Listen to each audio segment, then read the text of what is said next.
ত্বক সুন্দর, সুস্থ, উজ্জ্বল, স্বাস্থ্যবান রাখতে কি কি করণীয় আছে, জনগণের কি কি করা উচিত? আপনি যেমনটা বলেছিলেন প্রথম যেটা শুরু করেছেন, ত্বক হচ্ছে আমাদের সর্ববৃহৎ অঙ্গ।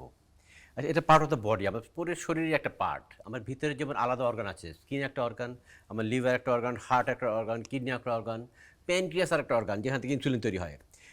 আমরা যে এই অর্গানগুলো যখন যেভাবে ভালো থাকবে, আমার হার্ট কীভাবে ভালো থাকবে, আমার লিভার কীভাবে ভালো থাকবে, আপনার কিডনি কীভাবে ভালো থাকবে, পেট কীভাবে ভালো থাকবে, ইন্টেস্টাইন, এই সব কিছুর সাথে ত্বক রিলেটেড। আমরা যদি বলি ত্বক ভালো রাখতে আমাদের সব কিছুই ভালো রাখতে হবে। এরপর হলিস্টিক্যালি আমরা সব চিন্তা করি, তাহলে একটা হেলদি লাইফস্টাইল হতে হবে আমাদেরকে ত্বক ভালো রাখার জন্য। তাহলে হেলদি লাইফস্টাইলটা কী? আমরা যেটা বলি সবচেয়ে ভালো কথা, যেটা আমরা ভুলেই যাই বারবার, মানে এখন টাইম অফ অ্যাবান্ডেন্স, আমাদের প্রচুর খাওয়া দাওয়া, আমাদের এসি আছে, আমরা চেয়ারে বসছি, আমাদের ফিজিক্যাল এক্সারসাইজ, আমাদের অ্যাবান্ডেন্সের কোনো অভাব নেই, আরামের কোনো অভাব নেই।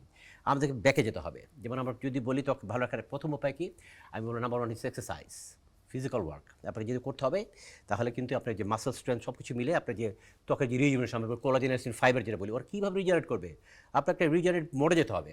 তাহলে আপনাকে regular exercise is so important. বলি কী এক্সারসাইজ, অনেক কিছু বলা যাবে।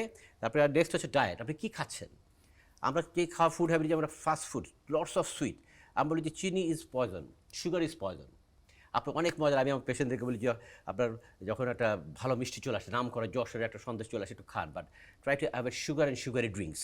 যে সুগারি ড্রিঙ্কস যেগুলো আছে এগুলো সব সুগার, এগুলো কিন্তু আমাদেরকে ইনসুলিন রেজিস্ট্যান্স, ডায়াবেটিসের দিকে যাচ্ছে। তার মানে ডায়াবেটিস যখন হবে তখন ত্বককে কিন্তু এফেক্ট করবে, আপনার ত্বক কিন্তু বুড়িয়ে যাবে, অনেক এফেক্ট করবে। আপনার কিডনি যখন এফেক্ট করবে তখন ত্বককে তার রিফ্লেকশন হবে। তো আমাদেরকে এই ডায়েটটা এমনভাবে করতে হবে যে আমাদের vegetables, lots of vegetables, healthy vegetables, different coloured vegetables যদি খাই, সেটাকে আমরা ত্বককে রিজেনারেট করবে।